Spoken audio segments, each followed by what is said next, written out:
بسم اللہ الرحمن الرحیم۔ شروع کرتا ہوں اللہ کے پاک نام سے جو بہت بڑا مہربان نہایت رحم والا۔ دوستوں، بہنوں، بھائیوں، بزرگوں، السلام علیکم ورحمۃ اللہ وبرکاتہ۔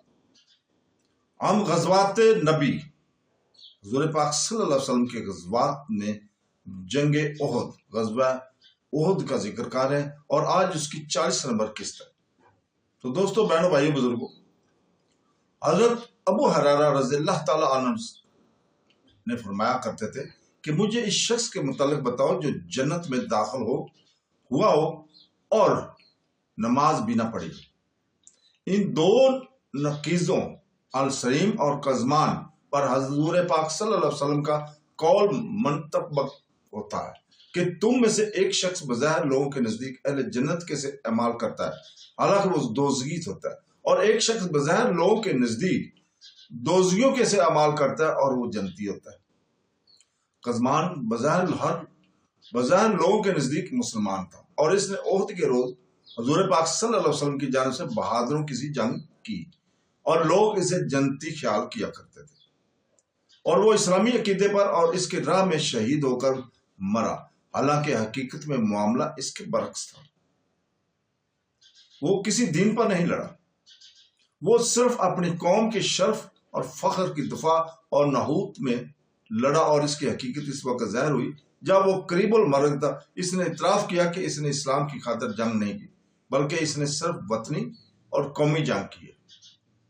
بس اس وجہ سے وہ دوزخ کا مستحق ہوا، کیونکہ اس نے غیر دینی عقیدے پر جنگ کی تھی، اور یہ ہمیشہ ہر اس مقتول کا انجام ہوتا ہے جو اسلام کی طرف منسوب ہوتا ہے اور اپنی جنگ کے دوران اسلامی عقیدے کو اپنے حساب سے خارج کر دیتا ہے، اور وہ اس کے نام سے اور اس کے جھنڈے تلے جنگ کرنے سے انکار کر دیتا ہے، اور وہ ان لوگوں کو ملامت کرنے سے بھی باز نہیں رہتا جو اس کی طرف دعوت دیتے ہیں۔ حالانکہ اسلامی وطن میں ہر جنگ اور جہاد کا اسلامی عقیدہ سے مربوط ہونا ضروری ہوتا ہے۔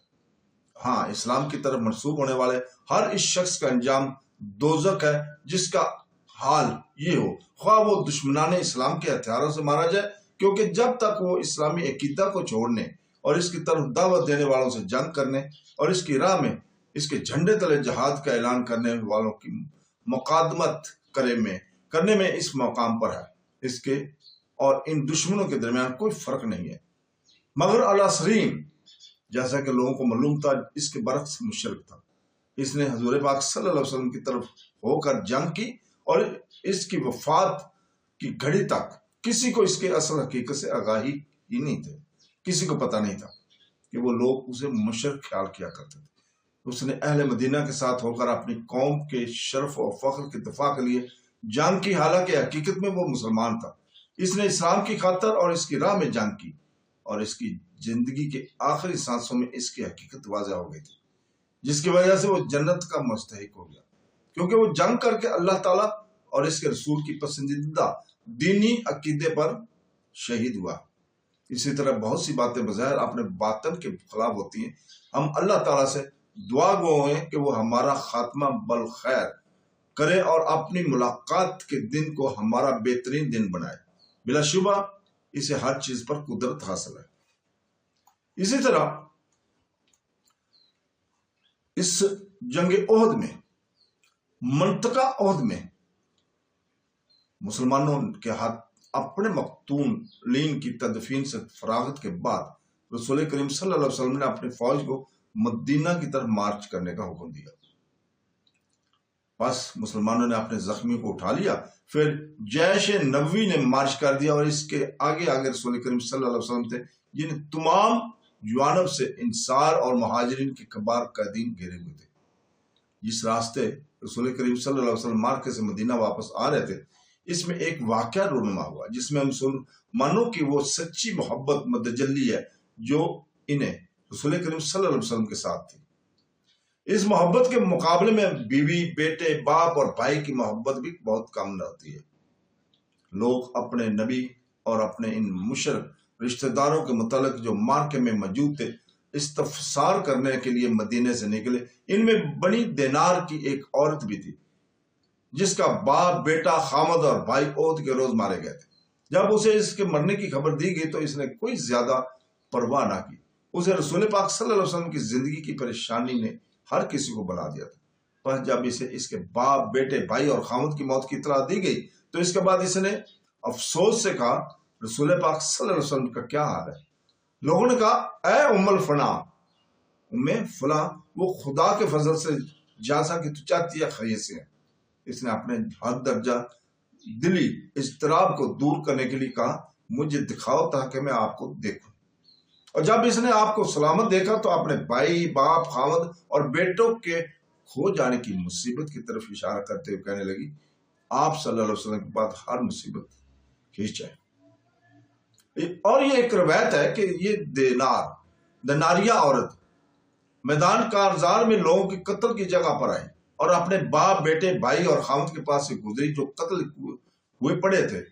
اور جب اس نے کسی کے متعلق پوچھا تو کہا یہ کون ہے؟ اسے بتایا گیا کہ یہ تیرا باپ، تیرا بیٹا، تیرا خاوند اور تیرا بھائی ہے۔ تو اس نے پرواہ نہ کی بلکہ پوچھنے لگی اور اضطراب اسے کھا رہا تھا کہ رسول پاک صلی اللہ علیہ وسلم کا کیا حال ہے؟ جو لوگ کہنے لگے وہ تیرے آگے ہیں، حتیٰ کہ وہ آپ صلی اللہ علیہ وسلم کے پاس آئی اور آپ کے کپڑے کا پہلو پکڑ کر کہنے لگی یا رسول اللہ میرے ماں باپ آپ پر قربان ہیں، جب آپ ہلاکت سے محفوظ ہیں تو میں کسی چیز کی پرواہ نہیں کروں گی۔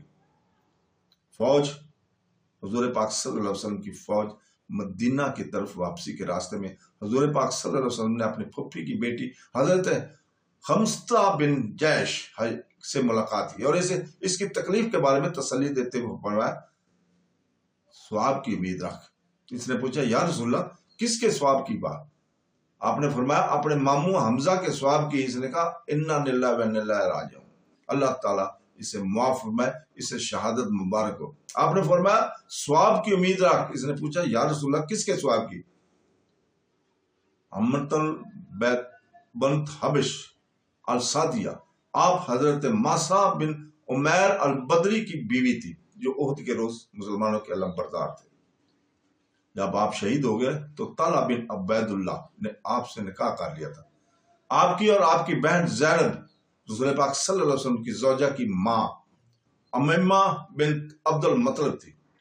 حضرت حمزہ بن بیت کنندہ عورتوں میں سے تھی اور آپ اصحابہ کے بیان کے مطابق پیاسوں کو پانی پلاتی تھی اور زخمیوں کو اٹھاتی تھی اور ان کا علاج کرتی تھی۔ ابن سعد نے بیان کیا کہ رسول پاک صلی اللہ علیہ وسلم نے آپ کو خیبر سے 30 دست خوراک دی اور آپ محمد بن طلحہ العابد کی والدہ ہیں جو سجاد کے نام سے مشہور ہے۔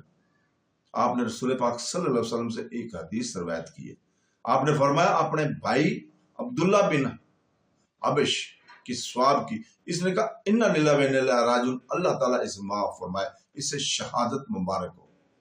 پھر آپ نے اسے فرمایا ثواب کی امید رکھ۔ اس نے پوچھا یا رسول اللہ کس کے ثواب کی؟ آپ نے فرمایا اپنے خاوند مصعب بن عمیر کے ثواب کی۔ اس نے کہا ہائے غم، اور اس نے چیخ ماری اور غلغلہ کیا۔ دوستو اس جگہ پہ ہم رکتے ہیں، کل انشاءاللہ تعالی ہم اس سے آگے اسی جگہ سے شروع کریں گے اگلی قسط 41 نمبر میں۔ اللہ حافظ۔